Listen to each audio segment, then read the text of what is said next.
आणखी एक मोठी बातमी आहे। अभिनेत्री दिशा पटनीच्या घरावर अज्ञातांकडून गोळीबार करण्यात आलाय। बरेलीमधील घरावर अज्ञातांनी गोळीबार केल्याची माहिती समोर येते। दिशा पटनीच्या घराबाहेरील बंदोबस्तात वाढ करण्यात आली आहे। तर अभिनेत्री दिशा पटनी हिचं बरेलीमधील घर त्या ठिकाणी हा गोळीबार झाला आहे। त्यामुळे आता हा गोळीबार नेमका कोणी केला हा सवाल उपस्थित होतोय। कल देर रात्रि लगभग 3:30 बजे रिटायर्ड सीओ श्री जगदीश पाटनी जी के घर पर बाइक से आए 2 अज्ञात हमलावरों द्वारा फायरिंग की घटना की सूचना आज दिन में प्राप्त हुई थी। एसपी सिटी के साथ एसओजी व सर्विलांस की टीमों को तत्काल मौके पर भेजा गया।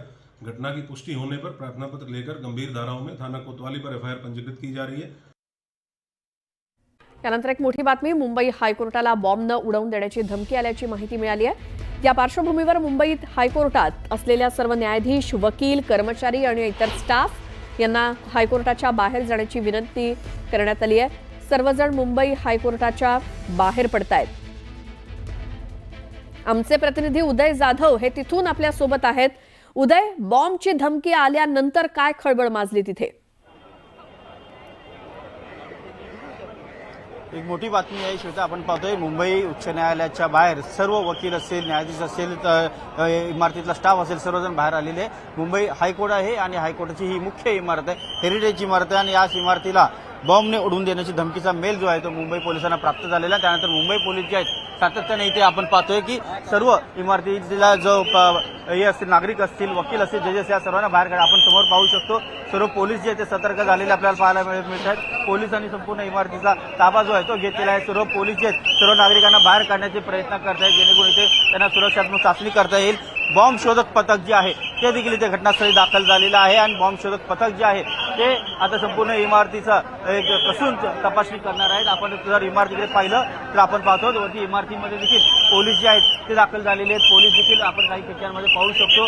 पोलिसांनी सर्व प्रत्येक मजला जो आहे तो आता कसून तपासायला सुरुवात केलेली आहे। डॉग स्क्वॉड जे आहे ते देखील इथे आलेलं आहे, ते देखील आता संपूर्ण तपासणी जी आहे ते करत आहेत आणि पोलिसांनी सर्व नागरिकांना इमारतीपासून दूर जाण्यास सांगितलेलं आहे। समोर आपण पाहतोय की वरिष्ठ अधिकारी जे आहेत ते घटनास्थळी दाखल झालेले आहेत आणि सर्व इमारत जी आहे ते रिकामे करण्यास सांगितले। संपूर्ण इमारत आता रिकामी झाली असल्याचे सांगितलं जाते, मात्र इमारतीच्या जवळ देखील कोणाला उभं राहू दिलं जात नाही, सर्वांना बाहेर काढलं जात आहे। मुंबई उच्च न्यायालयाची ही ऐतिहासिक इमारत आहे आणि इमारतीच्या आपण काही खिडक्यांवरती पाहिलं तर पोलीस जे आहे प्रत्येक इमारतीच्या मजल्यावरती आहेत आणि संपूर्ण इमारतीमधून ते तपासणी जी आहे ते करत आहेत। बॉम्ब शोधक पथक असेल, त्याचबरोबर डॉग स्क्वॉड असेल, असे सर्वजण आलेले आहेत। एक खळबळजनक मेल आलेला आहे, बॉम्बची धमकी मिळालेली आहे, त्यामुळे मुंबई पोलिसांनी ही धमकी जी आहे ती गांभीर्याने घेतलेली आहे आणि सर्व नागरिकांना बाहेर काढण्यास सांगितलेलं आहे। इमारतीमध्ये आपण पाहतोय मुंबई उच्च न्यायालयाची इमारत आहे। साहजिकच आज सर्व इथे न्यायदानाचं काम जे आहे, कामकाज जे आहे ते सुरू होतं, मात्र अचानक हे सर्व कामकाज थांबवण्यात आलेलं आहे सुरक्षेच्या कारणास्तव आणि सर्व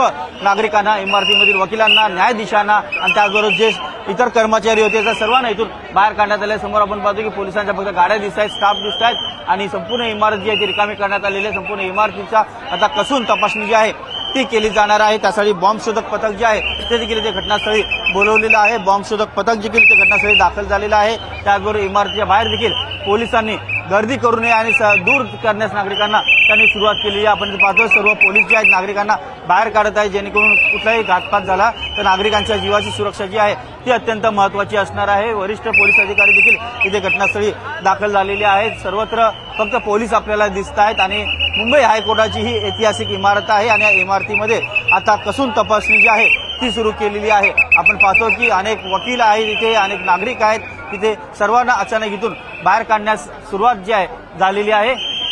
समोर आपण पाहतो आहोत फक्त पोलिसांच्या गाड्या आहेत आणि त्यांच्या बॉम्ब शोधक पथक जे आहे ते घटनास्थळी इथे दाखल झालेले आहे आणि ते सर्वजण आता इथे अधिक तपासणी जी आहे ती केली जाणार आहे। या इमारतीच्या आतमध्ये एक कॅन्टीन देखील आहे, ते कॅन्टीन देखील पूर्णपणे रिकामं करण्यात आलेलं आहे आणि या इमारतीमधल्या सर्व नागरिकांना बाहेर काढण्यास पोलिसांनी सांगितलेलं आहे।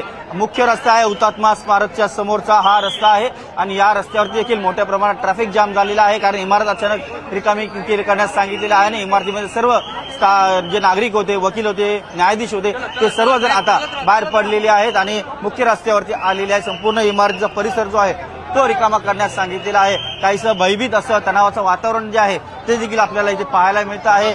मुख्य रस्ता आहे मुंबईतला आणि या मुख्य रस्त्यावरती अशा प्रकारची धावपळ जी आहे ती सुरू झालेली आपल्याला इथे पाहायला मिळते आहे। आणि या इमारतीमध्ये आपण जर पाहिलं तर अनेक महत्त्वाची कागदपत्र देखील आहे, त्यांच्या देखील सुरक्षेचा प्रश्न जो आहे अत्यंत महत्त्वाचा आहे। त्यामुळे मुंबई पोलीस जे आहे त्यांनी प्रत्येक मजल्यावरती पोलिसांचे वरिष्ठ अधिकारी देखील इथे तैनात केल्याची माहिती मिळते आहे। आणि आपण समोर पाहत असाल की एक कुठलाही अनुचित प्रकार घडू नये, मात्र सुरक्षेला देखील तितक्याच प्राधान्य जे आहे ते दिलं जात आहे। आणि सुरक्षेला प्राधान्य देत आता सर्व आपण पाहतो आहोत की इमारत जी आहे ती रिकामी करण्यात आलेली आहे। समोर अतिरिक्त पोलीस जे आहेत ते इथं आलेले आपल्याला पाहायला मिळत आहेत आणि सुरक्षा कारणास्तव सर्वांना बाहेर जाण्यास सांगितलेलं आहे। संपूर्ण इमारतीचा परिसर देखील संपूर्ण रिकामा जो आहे तो केला जात असल्याचं आपल्याला पाहायला मिळत आहे। उदय, या सगळ्या माहितीसाठी धन्यवाद। आपण तिकडचे अपडेट सगळे जाणून घेऊया, तर नेमकं काय काय घडतंय तिथे।